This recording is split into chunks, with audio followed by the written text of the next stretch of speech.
everyone, I am Snehal Lodha, Law of Attraction Coach. So today I am coming up with a topic of my 10 days of miracle journey. तो जो मैं 10 days vipassana meditation गई थी, मैं उसके बारे में बात करने वाली हूँ कि why those 10 days were so important, what major change that brought in my life and how even you can do that. So I am coming live on 3rd of February with Prashant Sir's YouTube channel. So it is going to be two-way conversation with whosoever is live and even with Prashant Sir.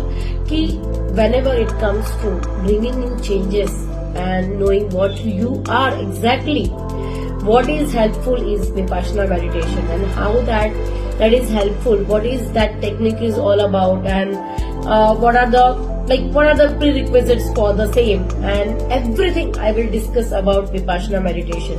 Because जैसे क्या होता है ना कि हम जो भी काम करते हैं, हम जो भी चीजें चेंजेस करने का सोचते हैं, we do it for just conscious level. But what brings in result, what really brings in changes is only if we work on our subconscious level. So how it is that important and how to do that. So everything, all your questions, take out your questions about Vipassana and I am there to answer and I am there to guide you through your journey. Thank you.